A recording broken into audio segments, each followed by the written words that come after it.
बहुत समय पहले जब ब्रह्मदत्त काशी के राजा थे, तब बोधिसत्व जो आगे गौतम बुद्ध बने, एक विशाल, बुद्धिमान और शक्तिशाली बंदर के रूप में हिमालय के जंगलों में जन्मे।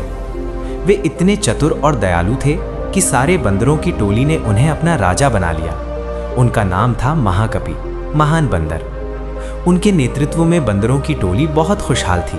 वे एक बड़े घने आम के पेड़ पर रहते थे जो नदी के किनारे उगा था। उस पेड़ के आम इतने मीठे और रसीले थे कि उनकी सुगंध दूर दूर तक फैलती थी। बंदर दिन रात उन आमों का आनंद लेते, खेलते कूदते। महाकपि राजा ने सबको सिखाया था, जो फल खाओ उसके बीज मत गिराओ, पेड़ को बचाओ, क्योंकि ये हमारा घर है।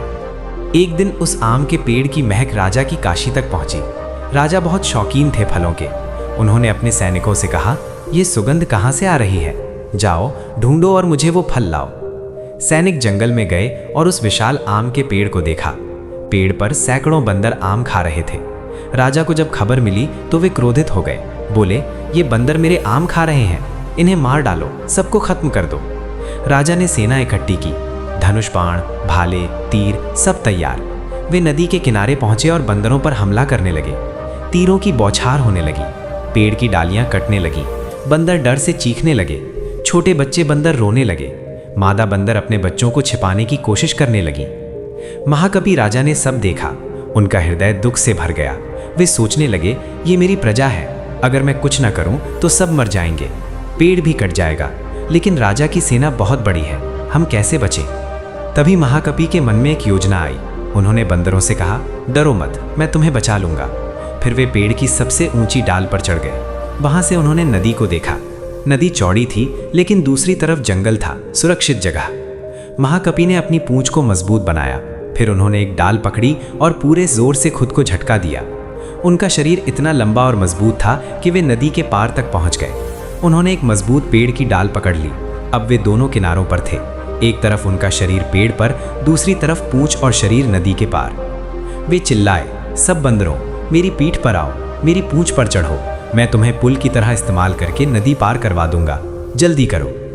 बंदर एक एक करके महाकपि की पीठ पर चढ़ने लगे। छोटे बच्चे पहले, फिर मादाएं, फिर बूढ़े। महाकपि का शरीर दबाव से कांप रहा था, लेकिन वे हिले नहीं। उनका मन दृढ़ था, मेरी प्रजा बचनी चाहिए। आखिरी बंदर भी पार हो गया। अब सिर्फ महाकपि बचे थे।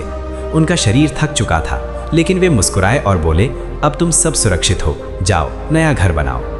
तभी एक दुष्ट बंदर जो महाकपि से जलन करता था, कुछ ग्रंथों में उसे देवदत्त का पूर्व जन्म कहा गया है, ने सोचा, अब ये राजा कमजोर है, अगर मैं ऊपर से कूदूं तो ये गिर जाएगा और मर जाएगा, फिर मैं राजा बन जाऊंगा।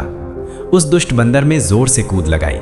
महाकपि का शरीर पहले से ही थका हुआ था। अतिरिक्त वजन से उनकी कमर टूट गई।